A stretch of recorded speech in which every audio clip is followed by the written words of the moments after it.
Good morning, everybody. Happy hump day. It is Wednesday. It is Wednesday, right? February 12th. Last time I checked.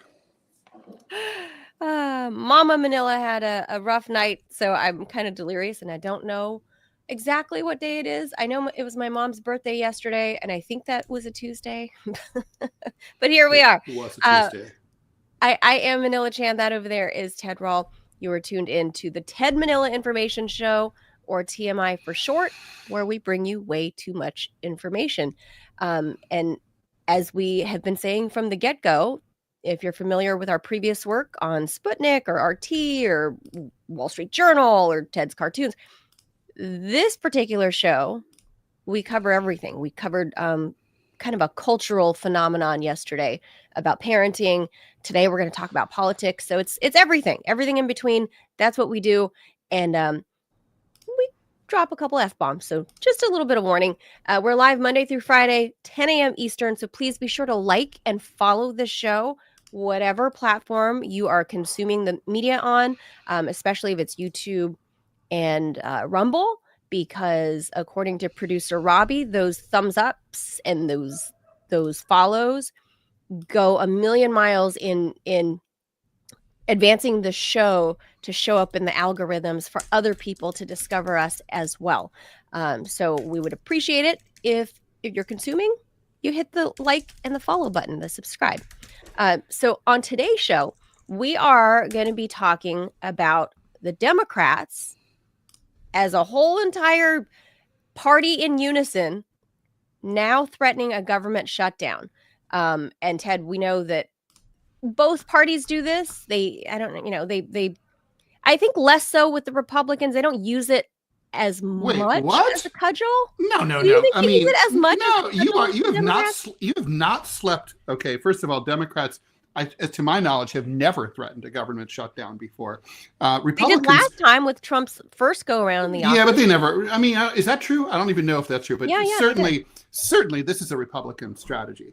And this is something Republicans have done over and over and over again. It's not a Democrat right now. Maybe strategy. the governments actually want it to shut down. I think they actually. Well, I've done some cartoons that at least made me giggle. That's always a good test for me if I can make myself laugh about government shutdown and the torturers at Guantanamo are like, all right, everybody go home, and then the drones are running out of gas and falling into the desert. Falling out of the sky. Just, yeah, exactly. Yeah. The police have to go home and stop beating up black motorists.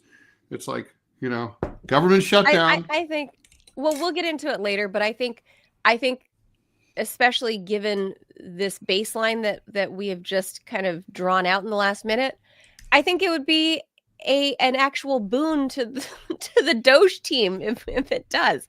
So yeah, well, it's ironic, right? Because they are DOGE is part of the government, sort of, and contractors, right? But here's the thing: if the Democrats do that, I feel like Elon would welcome it and be like, okay, great, because now it'll make it easier for us to see which essential services are truly essential, and then just you keep adding rather than look at everything as a mass whole of like, oh, is that essential? Is that essential? Is that essential? Who can we fire? Who can we fire? Now you're like, okay, these are essential services, Medicare, Medicaid, stuff like that, the military. Then everything else, you're like, oh, we might need this. Is the military essential? No. I think so to some degree. I think we could do without 99% of it, no question about it. I don't know about 99%, but yeah, they did a great job protecting us on 9/11. They're awesome. I don't think. Well, that's not them. That's an intelligence issue, and no, that's them. That's totally them. I mean, you tell me that, like in, let's say, Russia, China, Iran, France, there's like hijacked planes flying around airspace for 2 hours. And they're not being shot them down? Yes, they should have. If I were on one of those planes, if one of my loved ones was on one of those planes, if my cat were on one of those planes, I'd be like, shoot it down. Rather than hit New York City. Yeah, don't you think? Well, I mean, yeah, that's just a... Yeah, I mean, it's a hard freaking call. And by the way, you don't shoot them down over New York City, though. They did give that order to shoot it down. on 9/11. Cheney gave the order, and there's considerable evidence that Flight 93 over Pennsylvania was shot down. I mean, the engine landed 12 miles away from the crash site. Okay, it didn't bounce.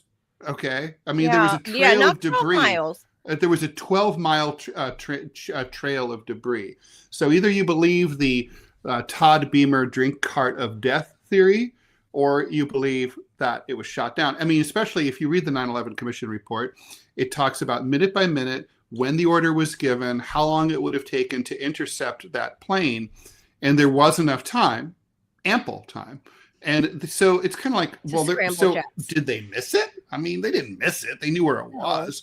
So it's like, you know, I mean, that's... Man, that is it's a gut-wrenching call. It's probably the right call, but... It's the only call. It's not even something you have to think about. I mean, I wouldn't lose any sleep over it. It's like, yeah, really? You're going to... as opposed... And even if you go with Washington, which has a smaller population and density than New York, I mean, I wouldn't... Look, if it was Allentown, Pennsylvania was the target, I would make the same decision.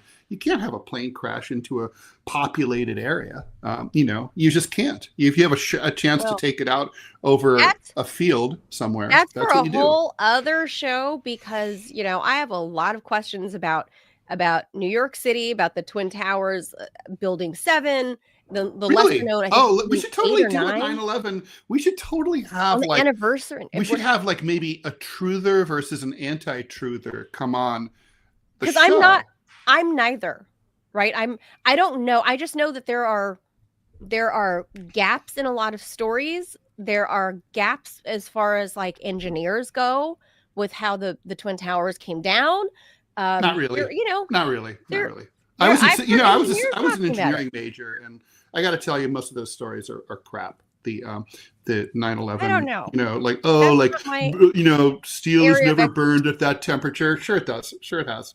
I mean, and like, not to mention that those buildings, the method of construction was hanging curtain construction.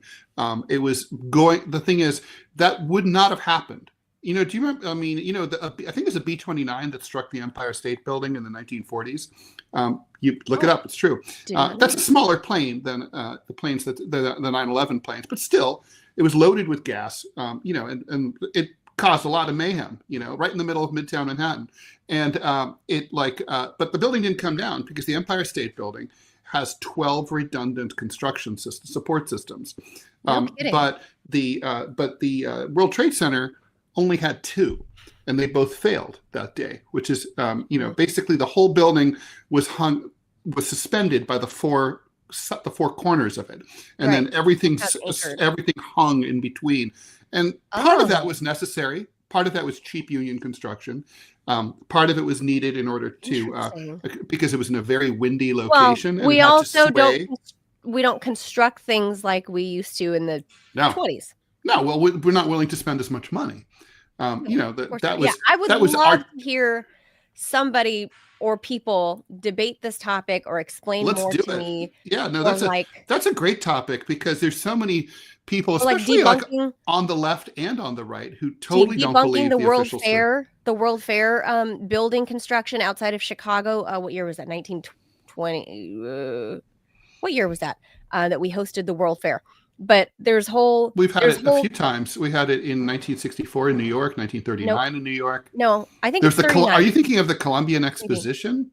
Columbian Exposition, that's the one. Mm-hmm. Where 1893. There are like that's it. The truthers around that are like, oh, how are these buildings constructed? They put up this whole town, look Corinthian style, blah blah blah, and then we destroyed it. We were able to build these in like a year.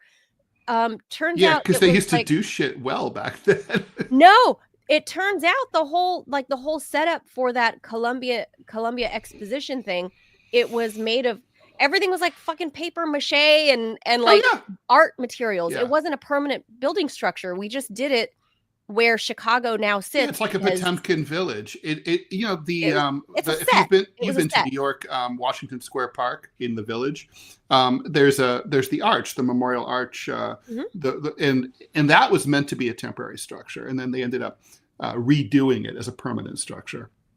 The Eiffel Tower was meant to be a temporary structure. It was just like kind of an art installation, no? Yeah.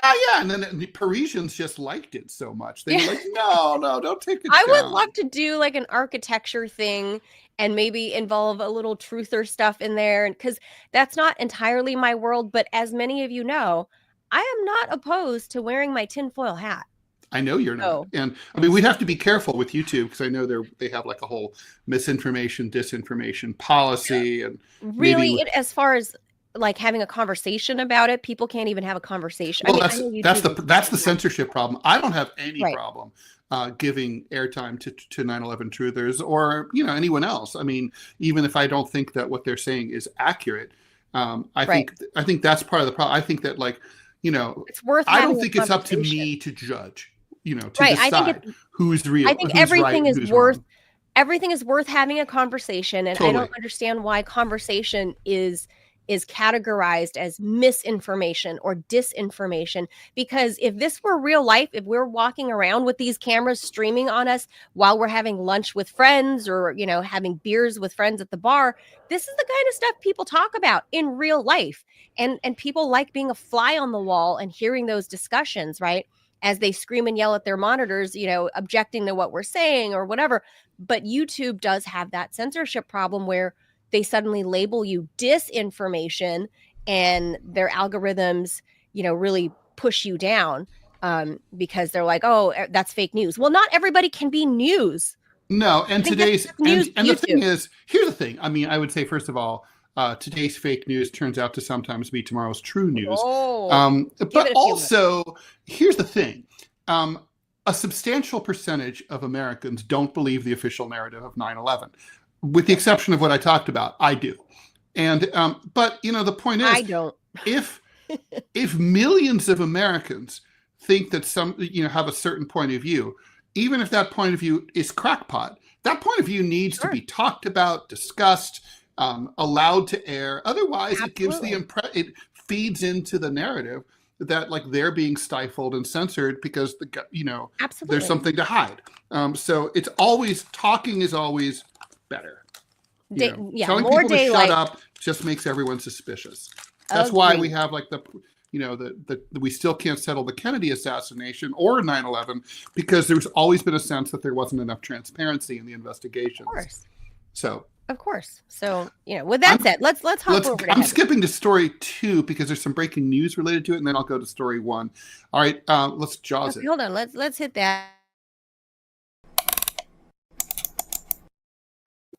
Okay, Ukraine has offered to strike a deal with President Trump for receiving continued American military aid in exchange for a U.S. role developing the Ukrainian mineral industry, which could provide some rare earth minerals to the United States, which are, of course, needed for a lot of high-tech stuff. Trump said that he wanted a deal like that earlier this month.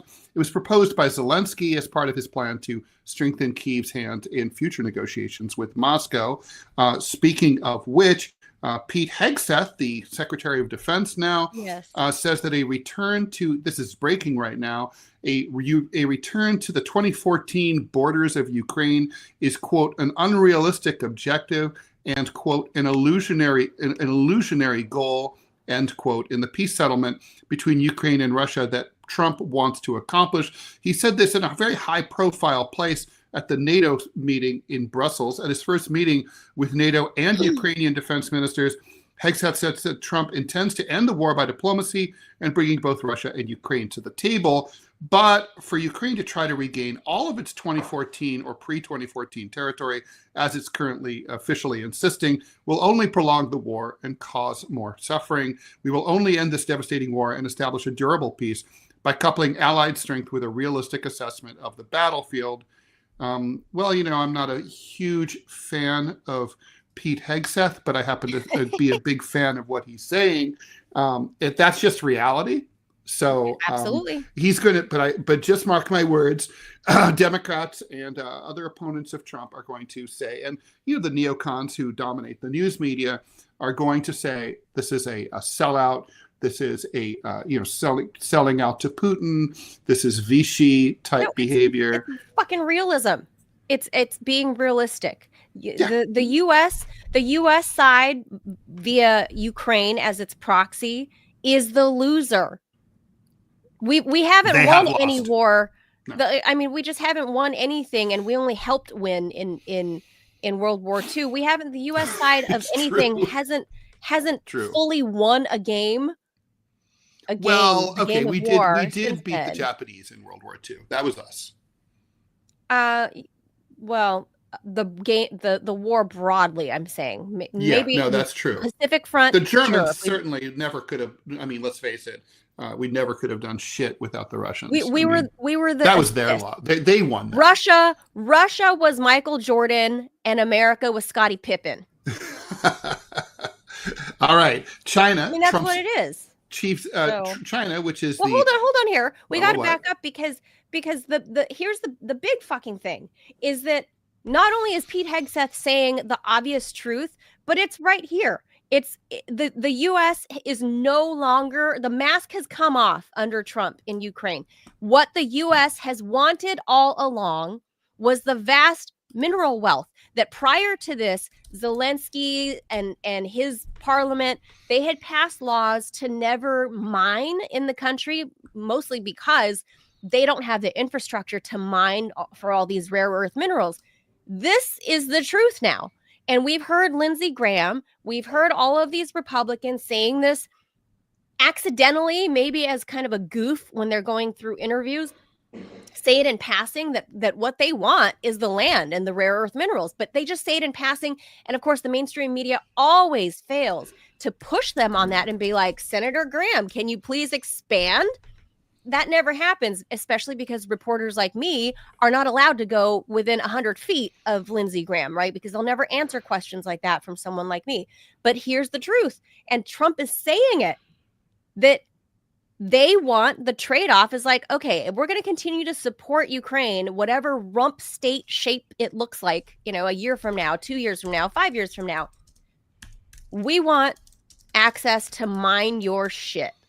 Because the idea is to counter China, especially because China has been working on international deals in Africa, in Latin America, in Mexico, mostly closest to the U.S., where they are able to mine for stuff like lithium and cobalt. The U.S. doesn't have that. We rely on mostly outside sources that sell to us as imports.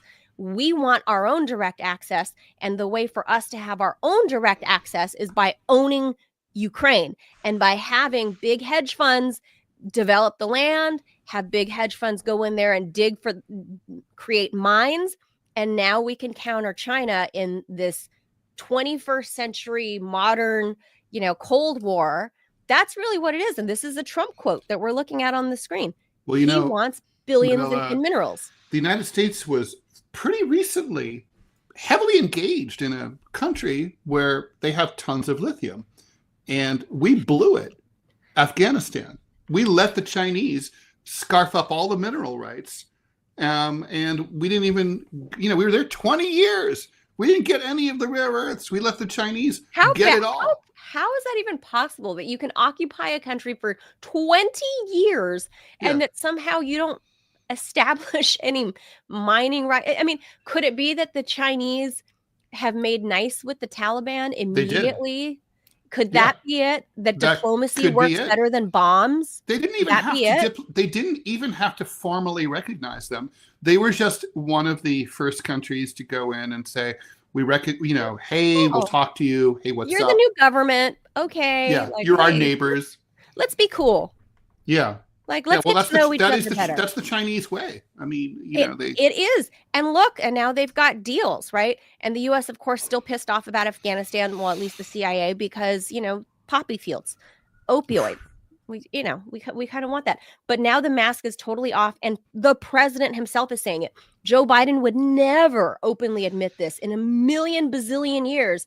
But here's Trump saying it right there. I told them that I want the equivalent of like 500 billion worth of rare earth minerals.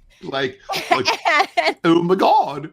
And they've essentially agreed to do that, says Donald Trump. That's exactly what this whole thing has been about. That's always what it's been about, because like on Monday when you were out sick, when Robbie and I were discussing USAID, ain't nothing the U.S. do that is benevolent, that's pure benevolence. We're not trying to save democracy. Get the hell out of here. No way. We're not trying to. No, because if that were the case, we would have never allowed Zelensky to axe the elections. We would have never allowed him to close off churches or ban languages or whatever.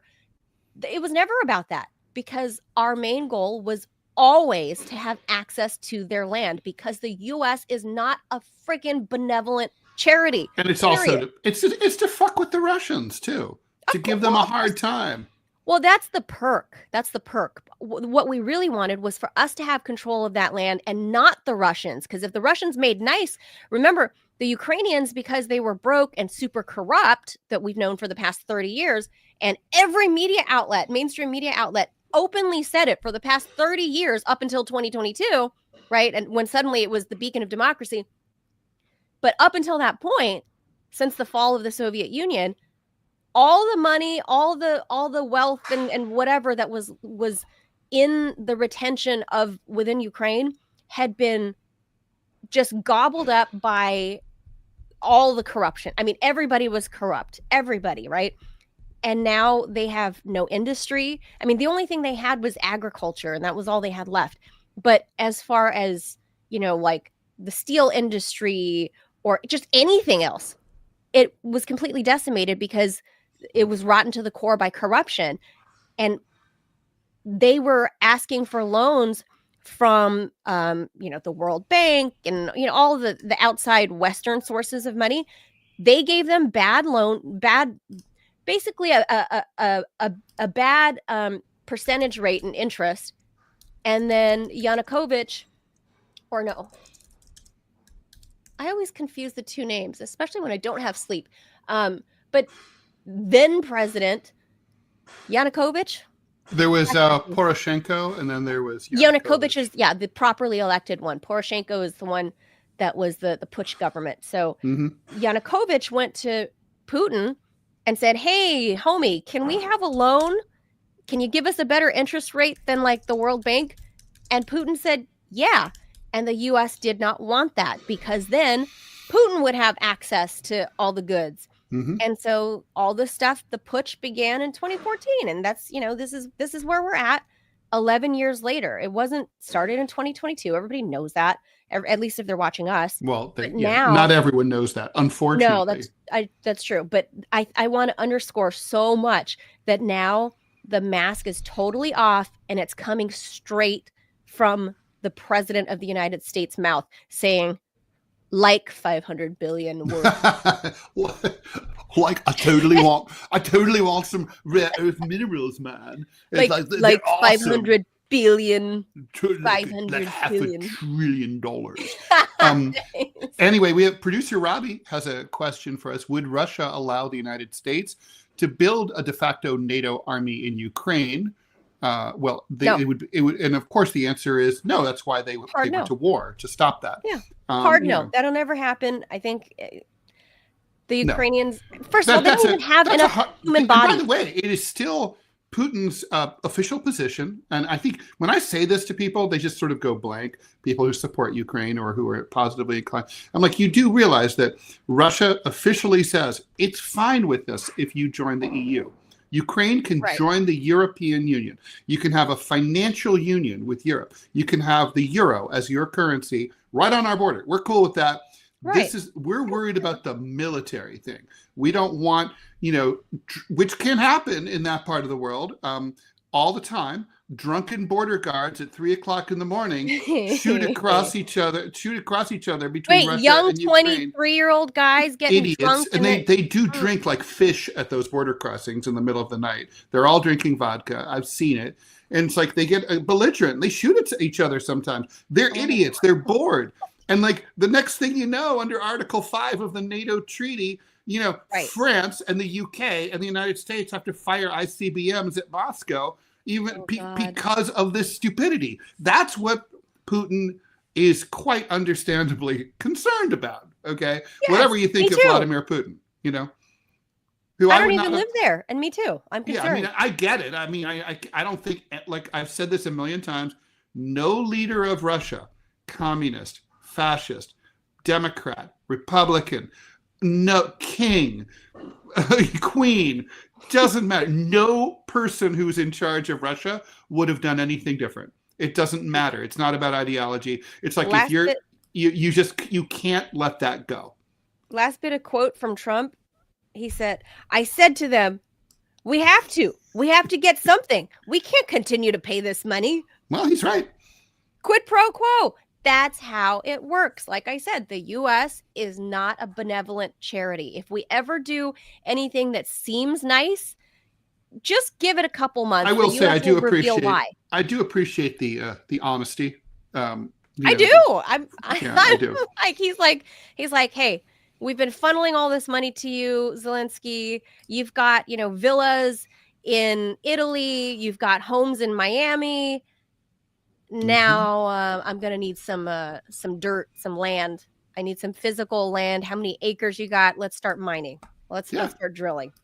Yeah, got to do it. All right, we got to move on here to our first topic, which we skipped over. Trump met with Jordanian King Abdullah II at the White House. That was yesterday. He reiterated his proposal to own and develop the Gaza Strip while expelling 2 million Palestinians into neighboring countries. Although I don't think there are 2 million Palestinians left in Gaza. I think it's more like 1.7 million because the Israelis have killed the rest.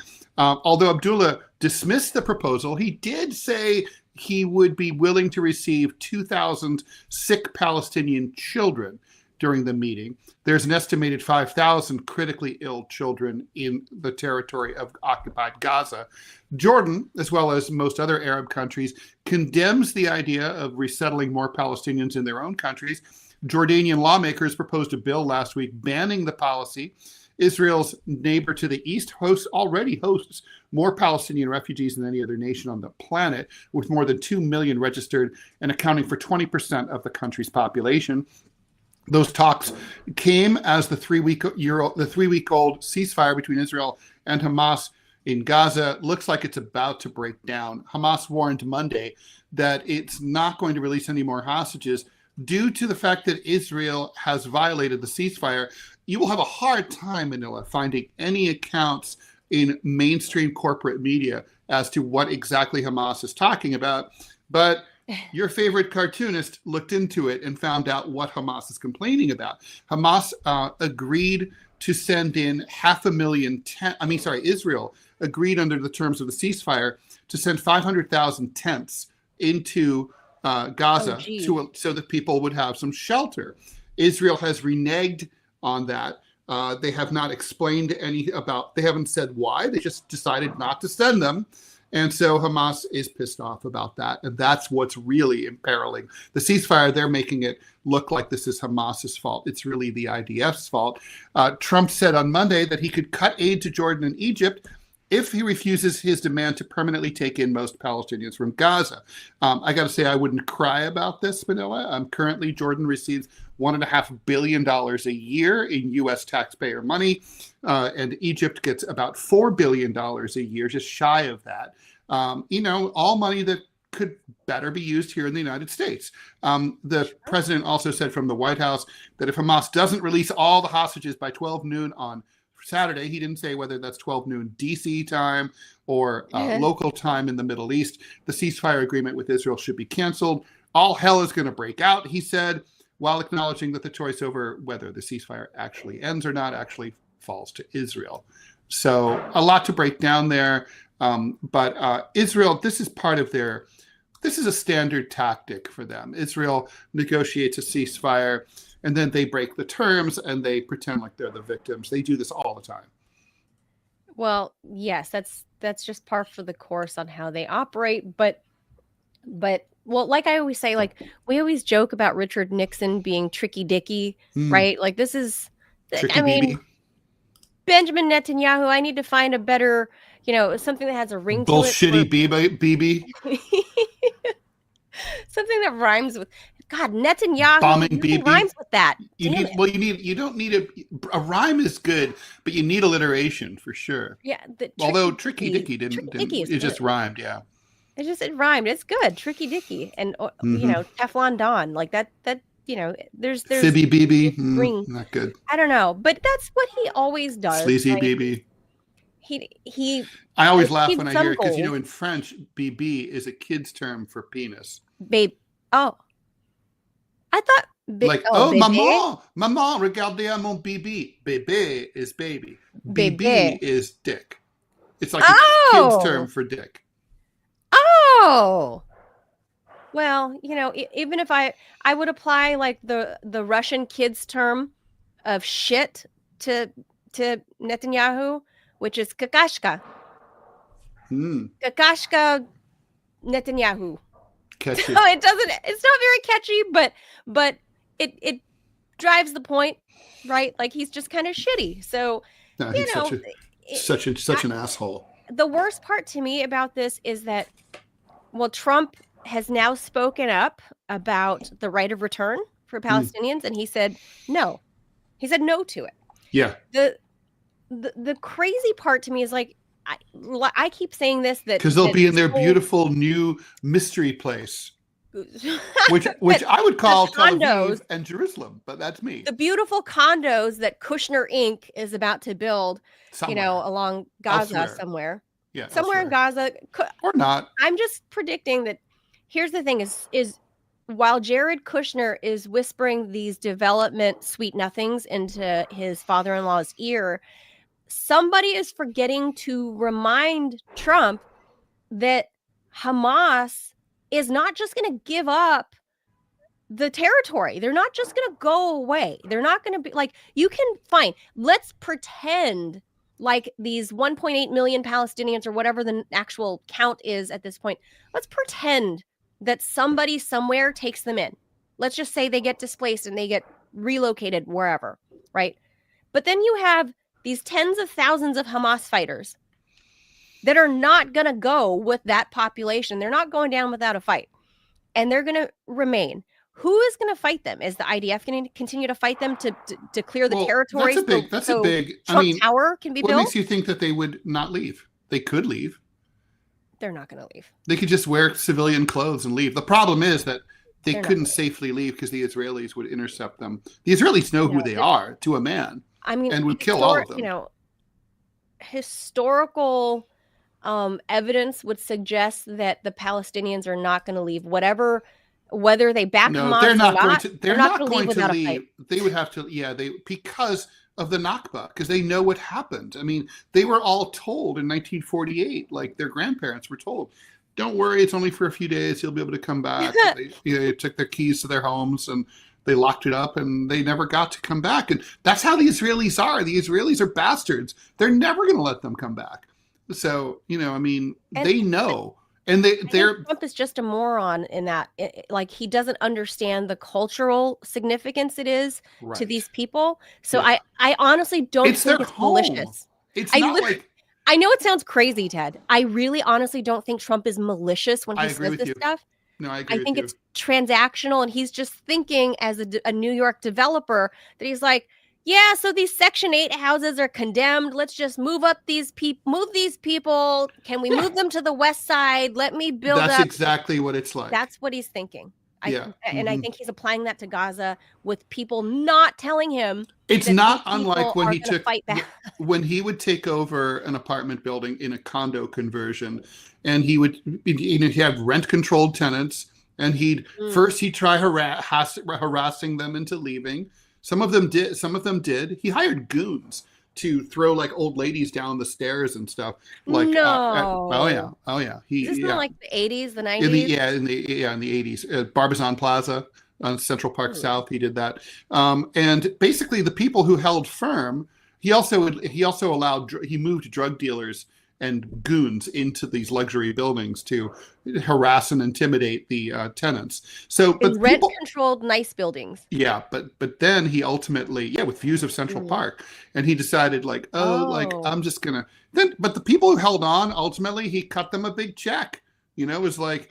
Well, but that's only a handful, right? And when the battle was done, and he ran into some of these people who never left and got to keep their apartments, he was just like, "Hey, good to see you," shaking hands like nothing had happened. It was nothing. It was never personal for him. It's just like, you're just in my way.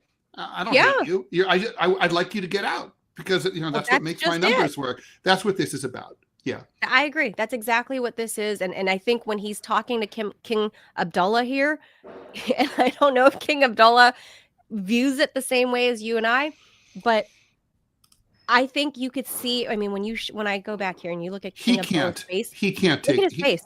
He could, I know, he cannot. That's awesome. He cannot possibly take, he cannot. Look, it's like this. Neither Jordan nor Egypt, al-Sisi, can accept any of these people because they'll have a revolution. I mean, it's like, of course. I mean, it's because they'll be viewed as enabling genocide and ethnic cleansing. That's true. And they'll be viewed as doing that because that will be true. And the local population have a lot of mistrust from the Nakba, where the displaced Palestinians moved last time, that it's like gang fighting, right? It's like when a new kid or new people move into a neighborhood of anywhere in America, even, right? The new kid usually gets harassed. That's usually what happens, right? And that's kind of what happened with the Palestinians in Jordan. And obviously King Abdullah. And they tried to overthrow the previous king. Well, right? So there's that. So the Palestinians weren't really the best guests. They weren't good guests. And in the Middle East, hospitality counts for a lot. If you betray, if you're not appropriately grateful for hospitality, then that's not good. King Abdullah's face, I think he's trying to process what Donald Trump is saying. And I don't think he gets Donald Trump that this is transactional, because for him, it's hard for him to see outside of the Arab lens because he's Arab, right? Like he's an Arab man. So it's hard for him to look at Donald Trump, have these words come out of Donald Trump's mouth, and he's looking at him like, what the fuck are you saying? Yeah. And it's like, not understanding. You are crazy. But he's also America's, butt boy. So he has to do what he's told. So. All right. One of my favorite terms. All right, here we go here. Okay. Vice President J.D. Vance is in Europe this week for summits in Paris and Munich. At an AI forum in Paris, Vance told his European counterparts that they shouldn't be so risk-averse and slammed EU efforts to regulate the AI industry and to try to regulate big tech. He was a key conduit for big tech financiers during the Trump campaign. In Paris, he said that the U.S. is an AI juggernaut that doesn't have any time for the so-called hand-wringing over tech safety and corporate abuse in Brussels, and scoffed at the trepidation of the Europeans. He left without listening to speeches by French President Macron and European Commission President Ursula von der Leyen. The next stop for Vance is Munich. He'll be at the security conference there, annual event in the city that brings together many of the world's leading diplomats and defense officials. Vance was there a year ago when he was still a senator, where he cast doubt on the U.S. commitment to Ukraine and called for Europe to do more to bolster its own defense. He probably will say something similar and is going to meet with Zelensky as Trump starts laying out its vision for bringing an end to the Russo-Ukrainian conflict. Biden administration had framed its investment in Ukraine's defense as a matter of values and principles, linking Ukraine's independence and sovereignty to the cause of liberal democracies everywhere, even though, of course, Ukraine is not a liberal democracy, but whatever. Trump and his allies are not interested in such lofty ideals, and Ukraine appears eager to appeal to the president's transactionalist instincts, as we talked about earlier here about the rare earths. German Chancellor Olaf Scholz described the rumored arrangement as egotistic and self-centered, arguing last week that Ukraine was better served using its resources to finance its post-war construction, not to bargain for more security assistance. Trump, however, is unlikely to worry about such things because Scholz is a lame duck who faces a potentially humbling defeat in the election later this month there in Germany. So, I think that's pretty straightforward. I will say it's a little stupid to not call for regulating AI, considering that all of the big AI companies, like Elon Musk owns one. Palantir. Yeah, they all want to be regulated by the government. So when an industry speaks as one and says, "Please regulate us. Our industry is dangerous," maybe you should probably listen. Well, look, I think the symbolism of Vance going to the Munich Security Conference, I think he arrives today. I think, first of all, there's a lot of symbolism. The fact that he left this particular conference before Macron or Schultz spoke, that he was just like, mic drop, I'm out, bitches. Because that's basically, who are we kidding, right? He knows that the U.S. is the big swinging dick in the room, and they don't need to. He doesn't need to. Doesn't care. Doesn't want to listen to Schultz's bullshit or Macron's bullshit. They're both lame ducks. They're on the way out. This guy says, I'm saying my piece. I'm saying what I got to say. Drop the mic. Deuces. I'm out. Head to Munich. Now he goes to Munich today, where now, Hegseth is already there. Hegseth is saying all this stuff out of DOD. Now, how much blow do you think Hegseth has been through so far since his arrival? How many hoes? More good stuff in Munich. I know I've had some partying in Munich. It's it's good times. But yeah, the uptight cultures always have the wildest sex. They do. They. I've been to some weird clubs in Germany. I'll leave that there. But I will say it had some of the greatest house music, like what is his name? Sander Kleinenberg at the time was one of my favorite house music DJs. I mean, can you get a more German sounding name? Sander Kleinenberg. But anyway, my point is Hegseth is there pre-Vance, laying the groundwork. Now Vance is going there, and he's going to meet with Zelensky, and he's going to tell that dude, talk about having blow everywhere. He's going to talk to that dude and be like, yo, are you going to give us the rare earth stuff? Because my boy Peter Thiel here needs some cobalt and needs some lithium for these unmanned drones that he's building to terrorize the world. That's basically how this is going to go in Munich. And it's also symbolic that, remember, a couple of years ago, before the war broke out in Ukraine, this is exactly where Kamala Harris was as VP, saying, we invite Ukraine to join NATO, in her whiny nasal voice, right? And before she went into word salad. With much joy. With all joy. She was very joyful about inviting Ukraine into NATO. And this is when Putin was like, whoa. So what was it, in 2020 or 21 that she did that? 21 that she did that.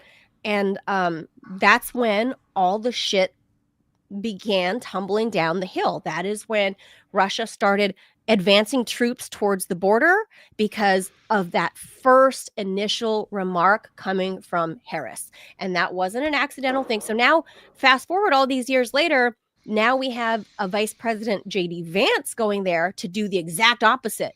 He's going to go over there and slap some bitches and walk out. Whether you like him or not, that's how this works. And that's whether you like the Trump agenda or not. That's irrelevant to me.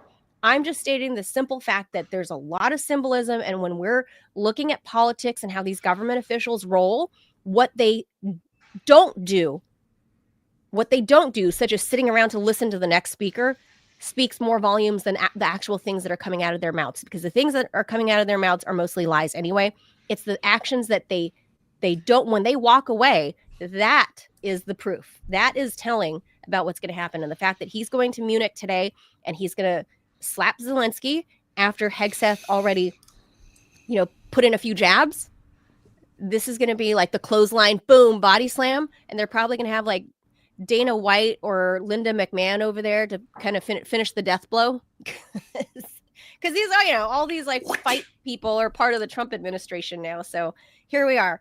But I think that's what we're going to see come out of Munich. And the Europeans are going to lose their shit because for whatever reason, they still want to continue the fight. Agreed. All right. Let's keep going. Marriage registrations in China have dropped to a record low of 6.1 million couples last year. Sounds like a lot, but China's a big country. That's a 21% decrease from the year before. That's insane. And the lowest number since the government began tracking data in 1986. Chinese officials are worried about that declining marriages are contributing to falling birth rates due to social norms and regulations that have long discouraged unmarried couples from having kids. The declines pose a challenge for the second largest economy in the world, which faces a shrinking workforce and an aging population. That's us too, by the way, amid an economic slowdown. That's also us too.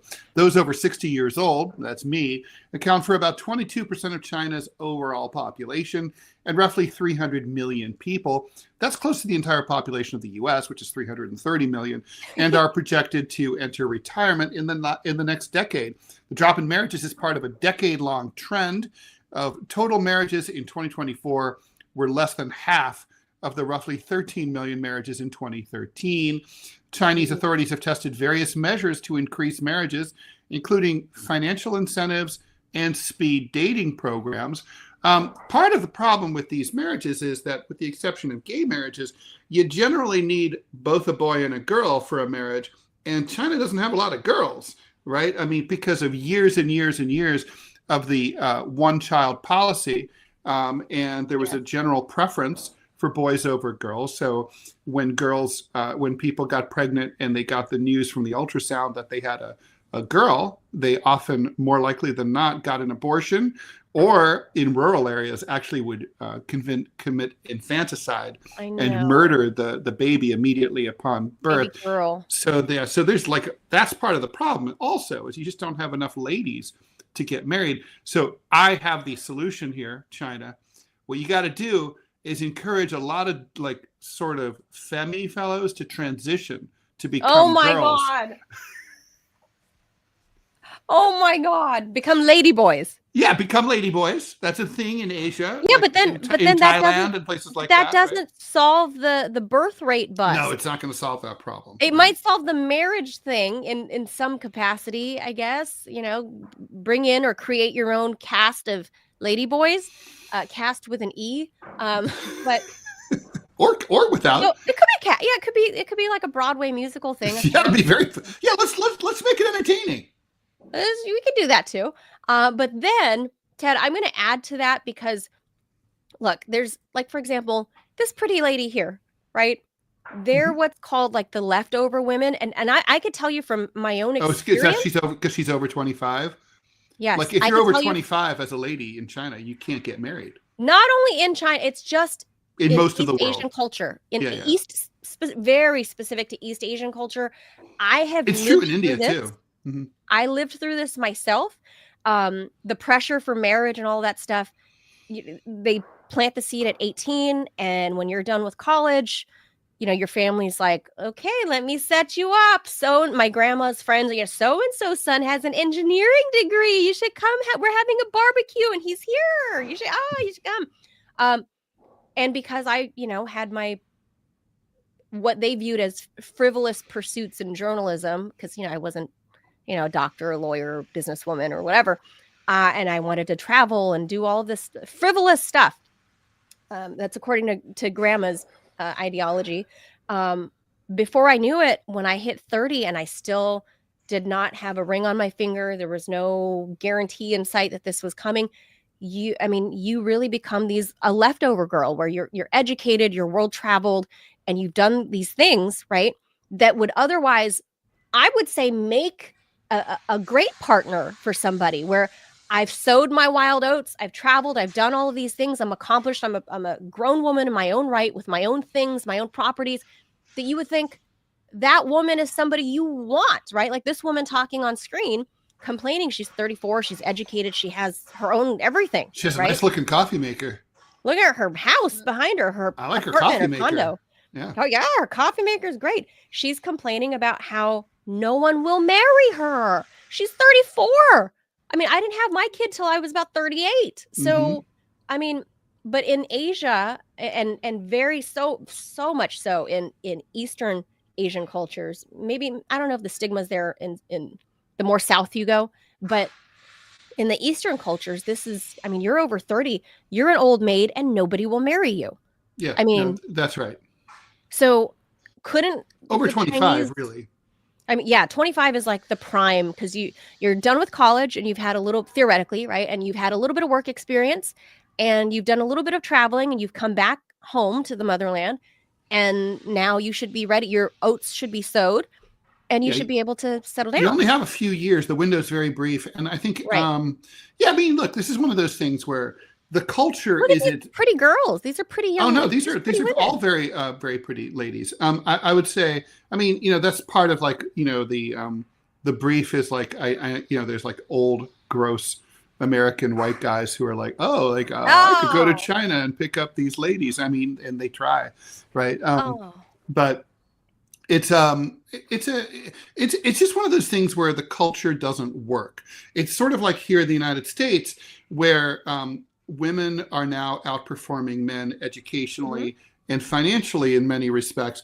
And because we still have that legacy thing where people don't want, like women don't want to date a guy who's poorer or earns a smaller income than she does. And so you end up with a lot of lonely people because, you know, if our society is like, you know, feminism has won, and there's more women with college degrees, more and more, and therefore are more likely to earn a higher income. But you're like, well, I don't want to date poor guys. Well, not enough people are going to end up, well, not as many people are going to get married. I mean, that's just reality.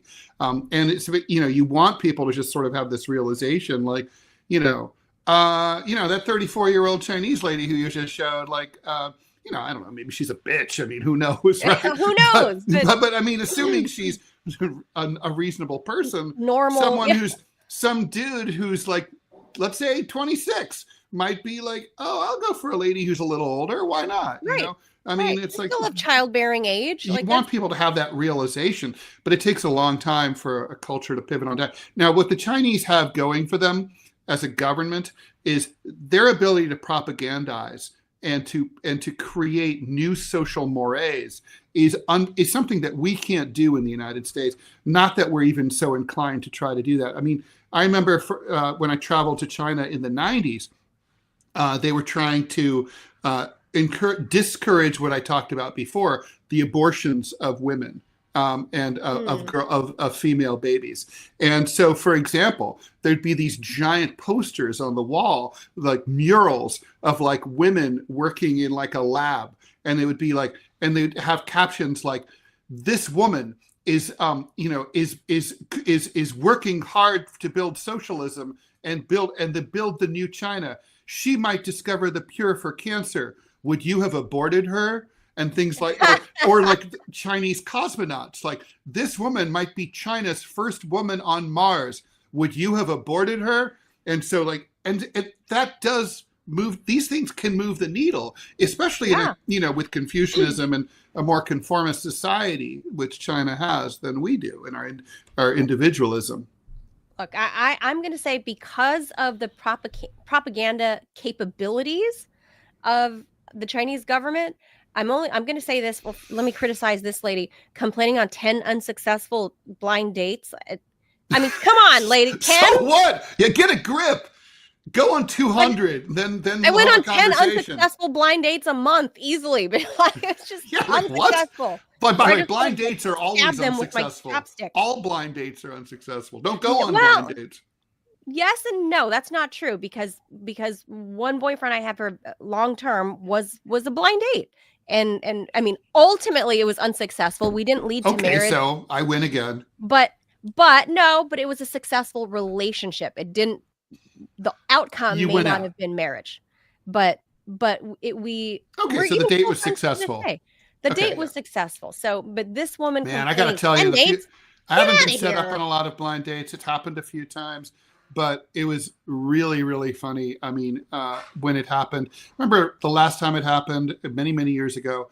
And I called my friend. I go, really? Like that you think I'm okay with her? Like, what the fuck is wrong with you? Like, do you not know me? Do you not like me? You must think I'm disgusting. Like, wow. Like, I hate you now. And Like, and my favorite Are you implying that she was not attractive? I'm saying it, man. She was a cow. And like, and more to the point, not only was she a cow, which was not as important as the fact that she had the personality of a cow. I mean, she was so boring. And then there was the time. This is actually kind of a funny story. I used to be friends with this guy and his wife, and I'd spend, I'd often go over. He was my old college roommate, so I'd go and hang out and watch, movies and stuff at their house.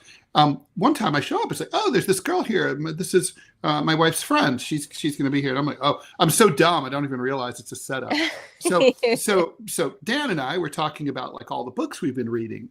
We both were big readers, and the ladies aren't talking. And at one point, the other lady goes, "I've always wanted to do that." And I go, "To what?" And she goes, "Read." And what? And Dan, who turns to his wife, his then wife, his first wife of 3, and then what does that even mean? And turns to her and to his wife and goes, "Holy shit! Like, you tried to set up TED with a woman who doesn't read, like right in front of her. I wanted to die. It was funny as hell. I've always wanted to try that. What? Read? Yeah, what? I've always wanted to do that." What? It's like, what's stopping you? It's like, if you want to read. That's my advice to women in China. Like, you see, dating is really difficult no matter what continent you're on. It's just difficult. Even over 30, don't count it out. I didn't get married till, my latter 30s, have my kids till I was 38.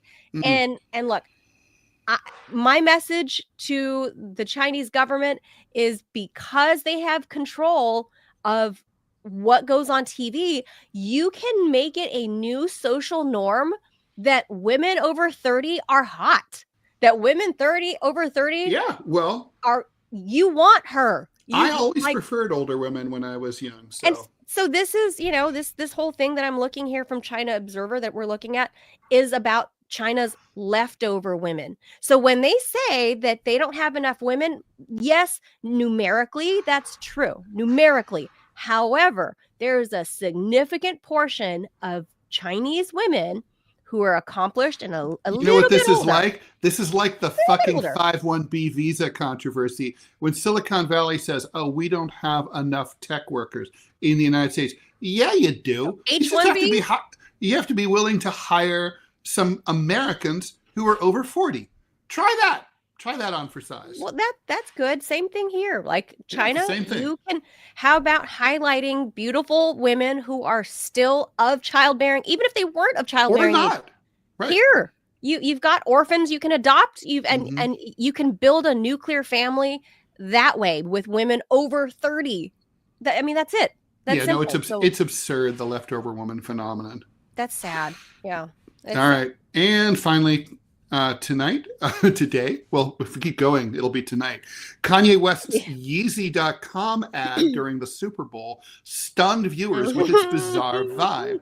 But then what happened next shocked the station executives who ran the ad and the media buyers who approved it even more. Kanye immediately flipped the website after the ad came on, replacing its previous content with one item, a swastika t-shirt for sale for $20 each. Up until the ad actually ran, the Yeezy.com website featured a Shopify-powered store selection of various non-branded articles of clothing, like shirts, pants, and jackets, nothing that would have been deemed a content issue. And Variety can confirm that when the ad first ran, the swastika t-shirt wasn't there. Within the hour of the ad coming on in LA and other markets, West made his switch and users saw just the $20 white t-shirt with a swastika on it. At that point, the on-air ad had already run and it was too late to do anything about it. The Yeezy.com ad went through legal approval and moved forward because there was no standards issue with the 30-second ad. It's simply a low-budget ad shot on an iPhone with West sitting in what appears to be a dentist chair while stammering, "So what's up, guys? I spent like all the money for the commercial on these new teeth. So once again, I had to shoot it on the iPhone. Go to Yeezy.com. There might have been plenty of red flags that selling an ad to West might be a problem. The hip-hop star has proclaimed himself to be a Nazi and his X account has been deactivated after spending several days posting racist and anti-Semitic comments, from declaring such subtle lines as I'm a Nazi to calling Hitler so fresh. That's my favorite part.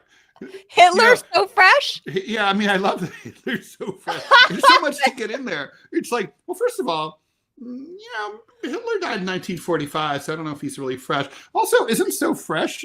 Does anyone still say fresh as a positive adjective since 1987? I mean, or am I just... guess if you're Kanye West, I mean, I don't know what to believe about. I mean, Kanye's got a new album coming out, right? So I'm inclined to think these crazy Twitter screeds are... I wonder how many people bought the shirt.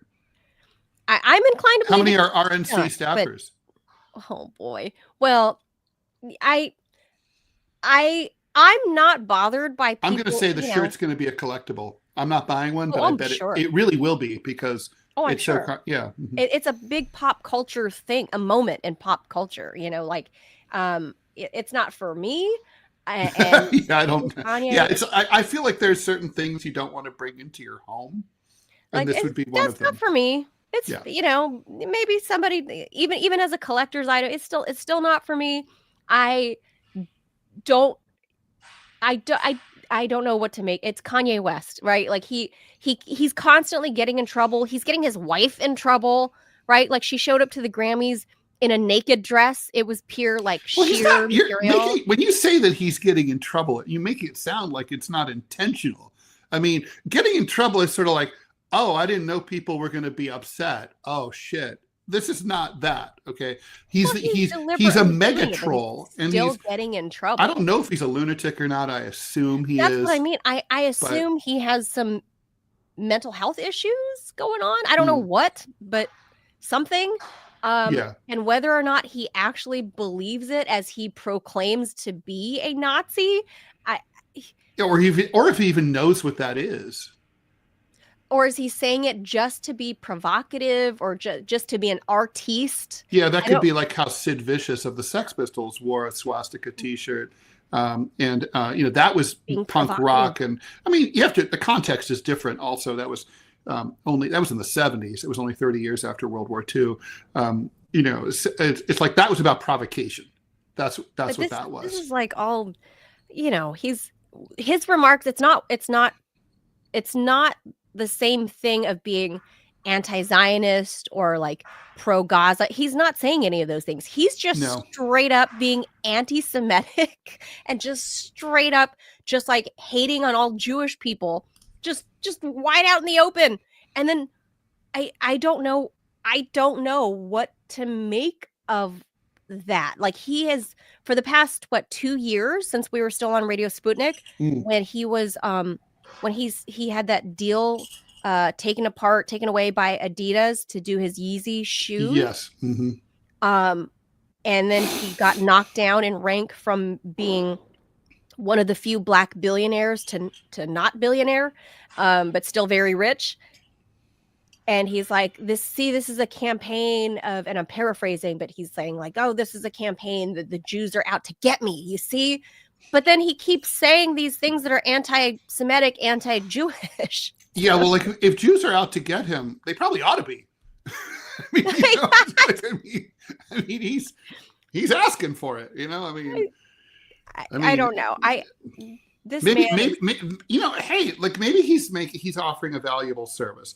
Maybe American Jews who are so in a lather over stupid crap like from the chant from the river to the sea, Palestine will be free. They should stop focusing on that as possibly being anti-Semitic, because it's not, or it's debatable. Let's say that, and they can focus on Kanye, who is certainly doing everything possible to make us think that he's really an anti-Semite. But also, it's like, here's a real question: if someone's insane and they are just ranting whatever, how the only difference between him and someone a homeless guy yelling in the street, "I'm a Nazi," is that he's rich, right? Yeah. That's the only difference. The only reason that we're paying attention. He's just a rambling lunatic. who happens to have a shit ton of money and can take out an ad and troll the Super Bowl. And I mean, Crazy. That's why we're talking about him. And I know the facile thing is like what liberals used to say when Trump first came to power. Well, if you just ignore him. Well, you can't just ignore a guy who takes an ad out of the in the Super Bowl and then, does this. You can't just ignore him. But on the other hand, when you give him attention, it feeds the troll. There's no winning. You can't win. I mean, it's just a reminder that capitalism is stupid.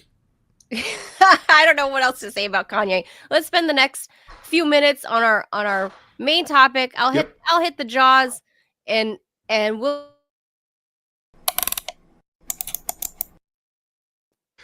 I'm not a cheap date. Democratic Congressman Jim McGovern of Massachusetts said yesterday, Republicans want to run and tell everyone that they have this huge mandate that they can do whatever the hell they want to do.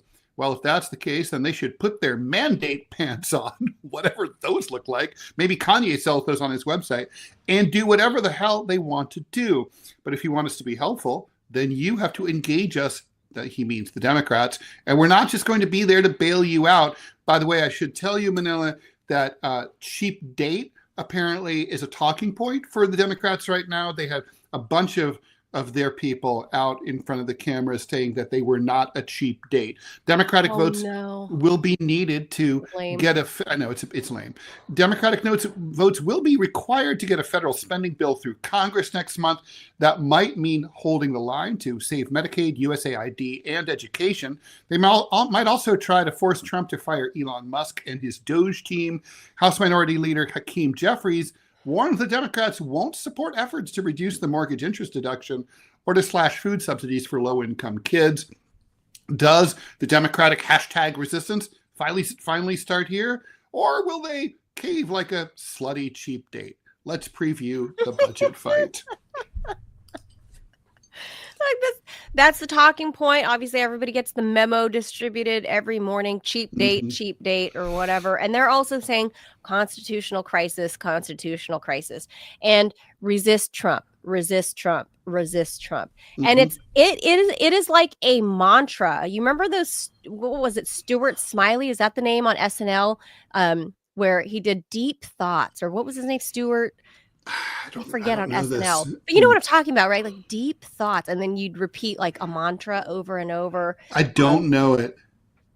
That skit. Well, this is kind of how it is within the Democratic Party, and which is why I long ago abandoned it. I could not. This is not the party that I grew up believing in as a kid in the 80s and the 90s. My dad, being a union member. This is not the same party. Like, I get that the Democratic Party, by virtue of their position on things, believes in big government, right? Like they want more government for more regulation and for more, this social service or that service. Republicans don't believe in big government? Are you kidding me? Well, they at least don't say not to the same degree. The Democrats, it's exactly the same degree. They just want to. They're both big militarists. There's no bigger government than there's not a lot of daylight trying to overthrow other countries. There's not a lot of daylight. I'm not saying there is daylight between them these days, especially with the Democrats lurch to the far right, like as far as militarism and foreign policy goes. But these guys now, saying we don't want to save any money in the government. We don't want you to. That's not what they're saying.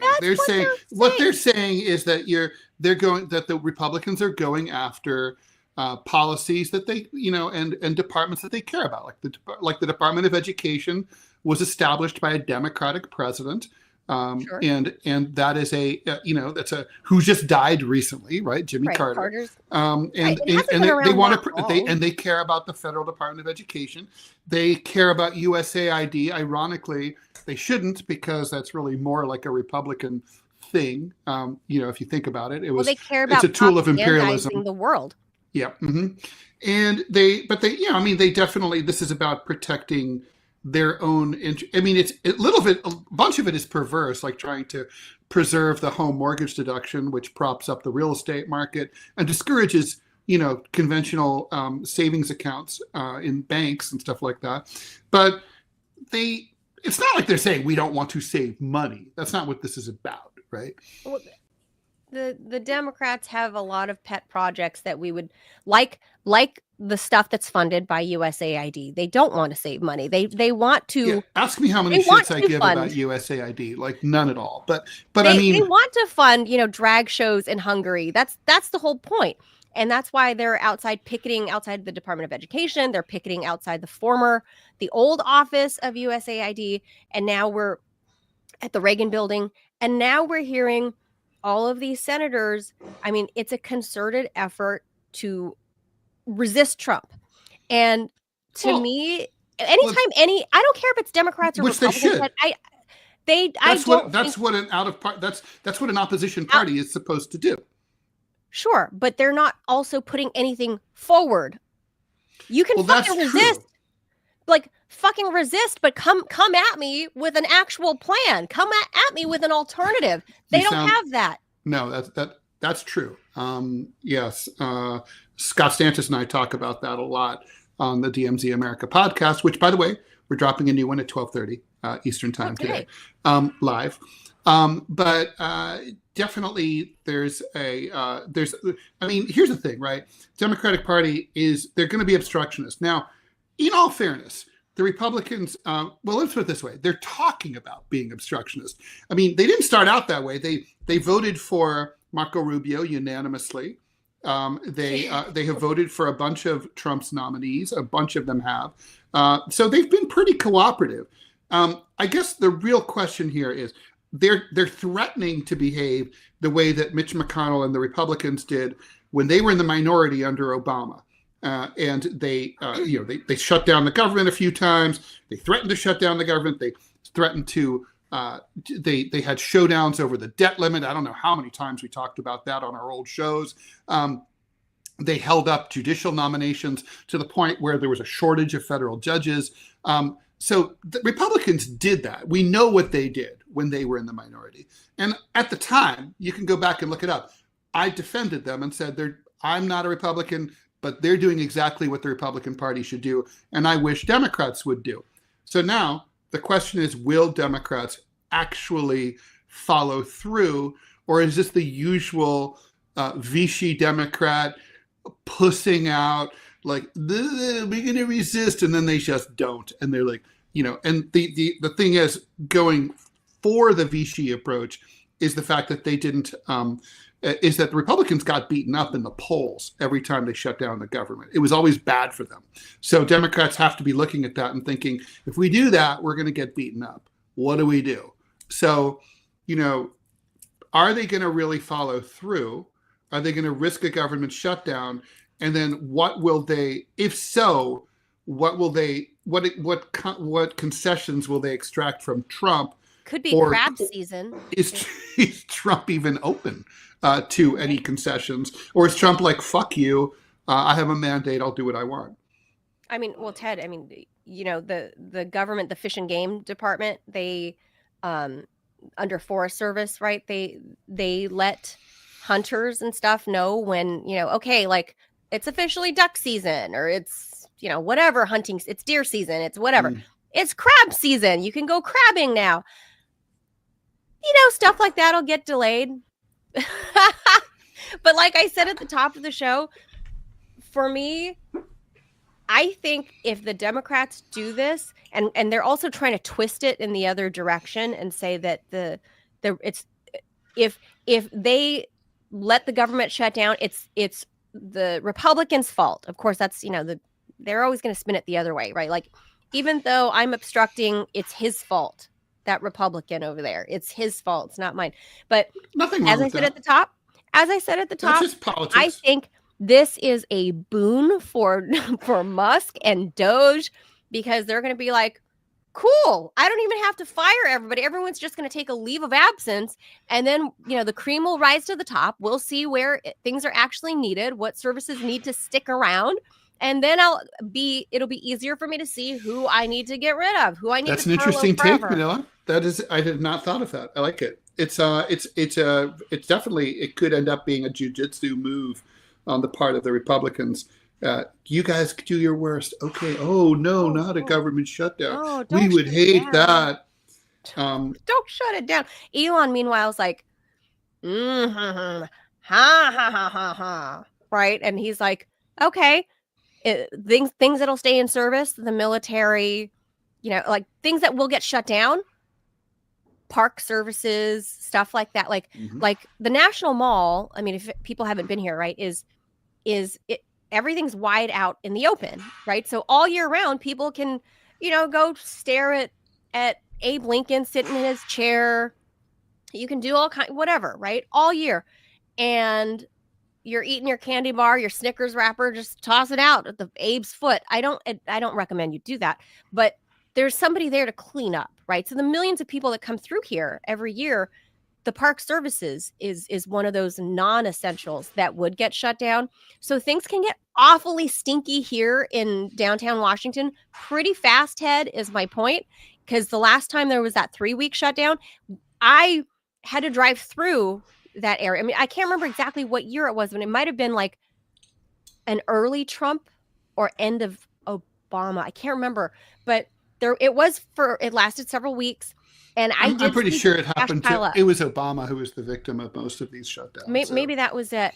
But I do remember physically seeing what government services were shut down. Yeah, it was a lot of parks, that kind of thing. Look, I would love to see the military shut down. Like, oh, we just can't bomb anyone. We're out of money. Sorry. I'm skeptical that the Democrats are going to follow through on this, just because, they talk a little bit. They never follow anything through. You think so? And it's kind of like, so I have a theorem that I've often called Rawls' theorem, and I hope it catches on before I die. It probably never will. Rawls' theorem is that when, that line when someone tells you who they are, believe them. Yes. No, Rawls' theorem is exactly the opposite. If someone volunteers to you that they have some sort of positive attribute, not like if you ask them. So, for example, if I say, oh, Manil, I'm a good tipper. I'm a really good tipper. I always tip really well. Now, probably that means I'm exactly the opposite. Rawls' theorem is you are the exact opposite of what you volunteer about you. Oh. So now people who are good tippers, they don't talk about it. They just tip well. And so this is kind of like what's going on here. Like when Democrats say, "Oh, I'm not I'm not a cheap date. I'm not a slut." You're a slut. Legs open for business, right? That's use a hoe. Yeah, spreading those cheeks, right? So that's the thing is they're hoes, and they are cheap dates. Bernie Sanders literally voted against Tulsi Gabbard. Tulsi Gabbard, was his supporter. Yes, she quit her seat as VP of the DNC chair because of that. Yes. So he's at the top of my shit ass list. Oh, I can't I'm regret. So pissed off. I regret voting for him in the California primaries in 2016. I can't go back in time, so I'm not going to. Right, but if I could, I wouldn't vote for him over this. If I knew that this is who he was going to become less than 10 years later. It's so sad. Remember that parenthetically? Remember that missive he sent out on social media right after the election? He's like, this is what happens when you abandon the working class. In a few weeks, we'll be talking. I'm still waiting for your call, Bernie. It's February, okay? It's been more than a few weeks. Pick up the phone, old timer. Let's hear what you got to say. Sooner the better. No one's getting any younger, especially not you. Like I said, all of these idiots up there blithering and blathering on all these MSNBC shows. They're, they're just saying whatever they want to say, right? Like to be anti-Trump. Look, that didn't win you the election in 2024. That's not going to win you seats in the midterms coming up. They still haven't learned from that, is my point. You can't just say resist Trump. We're not Trump. We're going to shut it down to fight his his agenda, his policies. We're going to shut it down. Okay. Well, you can. Shut it down. I think but then what? With all due respect, Manila, I think you're conflating two issues, right? Which is, one is, can you just obstruct? Yeah, you can, and without having any kind of alternative to present. But then what? Well, okay, but like, that's a separate question. The Republicans already proved that you don't have to have an alternative agenda when you're resisting a sitting president. They did that to Obama. They didn't have an alternate agenda. They didn't offer anything about, an alternative to health care or Obamacare. No. They didn't have an alternative. They were like, repeal and replace. They never came up with anything. No, you can do that. But I take your point, and I've written about it extensively. Democrats do need an alternate vision. They don't need it for this purpose, but they do need it if they want to revive as a party. They should have direct policies for they should literally go down the list of all the issues that the polls, like the Gallup poll always asks American voters, what are your top 10 worries? Go down that list and have an answer to each one of those questions, right? Like high prices, the border, whatever. Eggs, big healthcare prices, college costs, blah, blah, blah. Have an answer to all. They don't have that. And your point is taken. I just think for this exercise, it's not germane. It doesn't matter. They can block. This is blocking Trump now is about trying to show their own base that they're a viable party, and they can still they still have some nub of a micro penis left.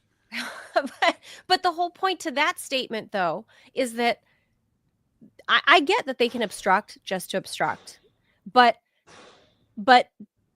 them just showing their base that they're anti-Trump is not going to get their party anywhere, and is not going to gain them more seats, and it doesn't do anything.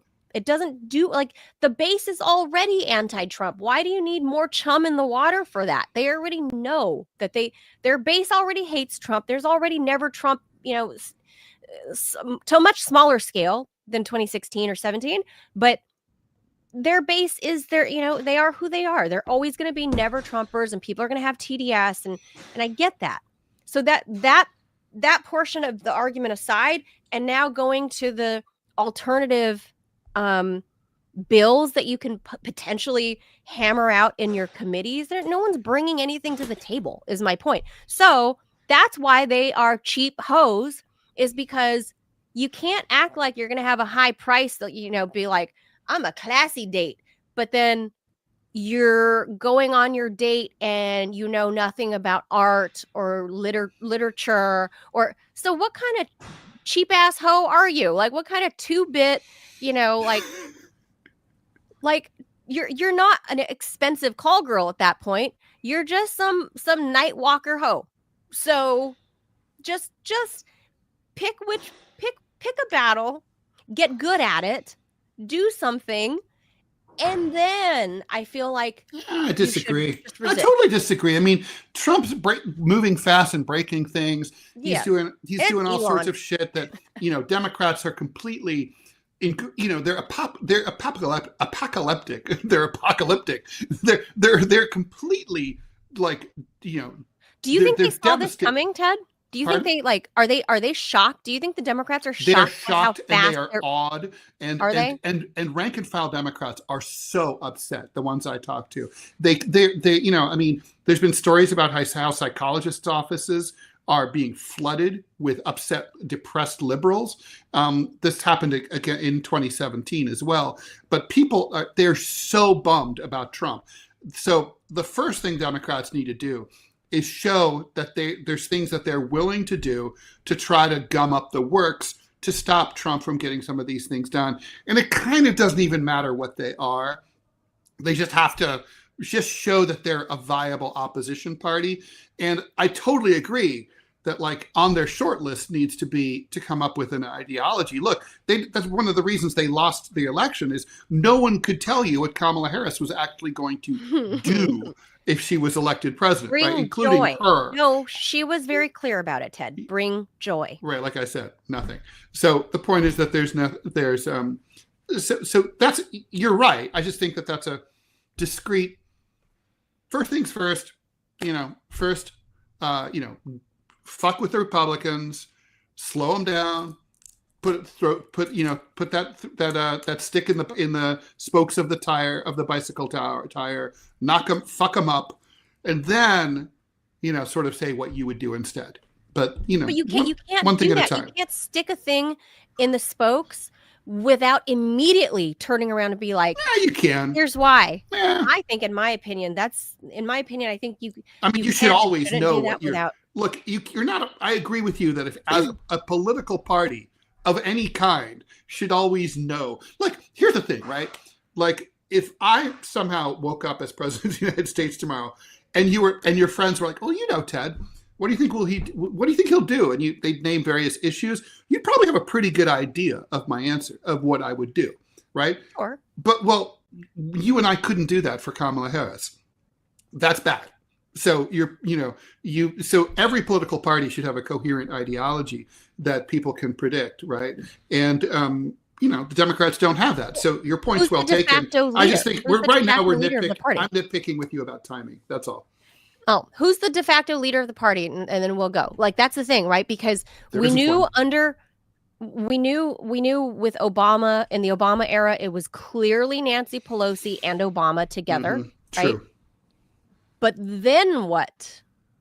Now who? Like, believe it or not, at the DNC, and this made my head explode. It was Kamala.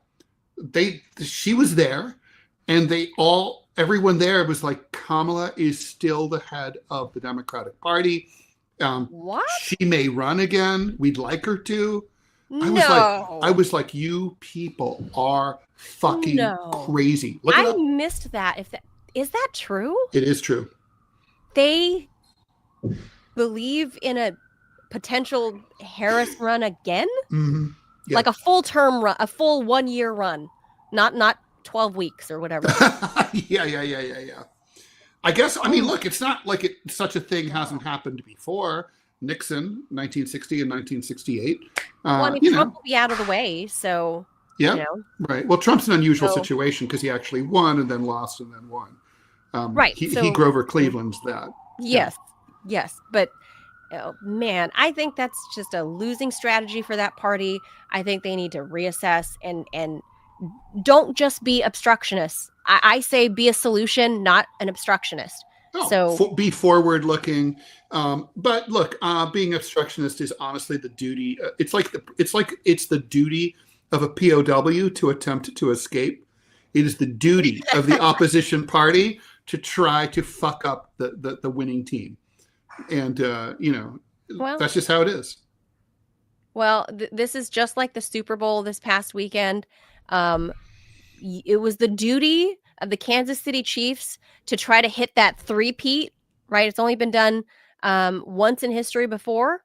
They failed. They performed so poorly. We expected a better performance out of the Chiefs, and instead the Eagles trounced their asses. Like, the game was over by halftime. Mm-hmm. And I feel like that's what we're witnessing right now in Washington. The game was over by halftime. The Republicans have won. I don't think I need to sit around to see the Democrats try to flail and painfully flail into the third and fourth quarter.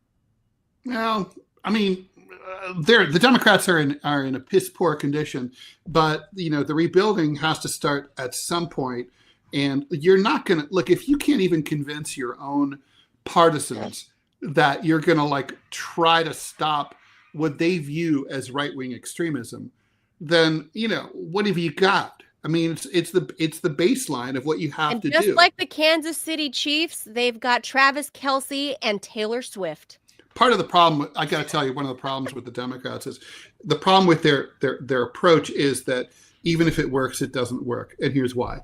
Even if they go to Trump and they say, okay, well, fire Elon, this, that, and the other, save USAID, whatever their Christmas list is. And let's say Trump agrees to some things, and then they don't shut down the government. But then Trump just says, I lied, fuck you. And he has another year.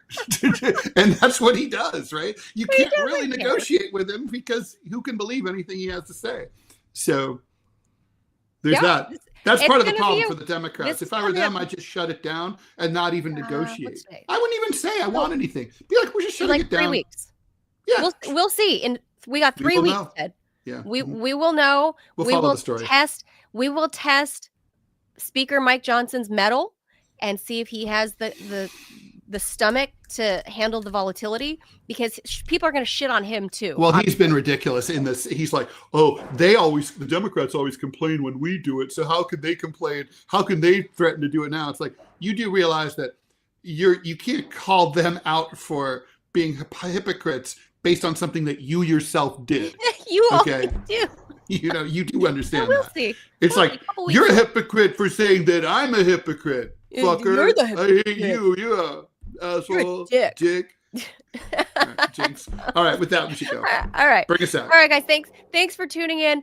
Make sure you guys hit that like and subscribe button. We'll be back again 10 a.m. tomorrow. Mark Sloboda says he's joining us so we can really get into Ukraine stuff. Good. Prisoner swap. I'm calling Mark out. Mark said that there's no way there will ever be a conclusion. Trump won't end the war. Ooh. Maybe he meant the caveats in 24 hours. I don't know. We'll see. Obviously, it didn't happen in 24 hours. So no, we'll see. Mark. Well, that wasn't going to happen. Yeah. No, of course not. But yeah, it'll be a fun talk tomorrow. It'll be we can all have things a whole Ukraine. Psychological question of when Trump or any other politician says something that isn't true because it couldn't be true. Is that really a lie? If someone lies to you and says hey, I can fly, I have wings. Is that really a lie? Because it's not true. But haha, sucker is my response. If you believe it. Yeah, I guess. So, but on the other hand, it's an untruth. Anyway, all right. Well, yes, both things can be true at once, though. So you can also be a sucker as well as the other person saying an untruth. So there we are.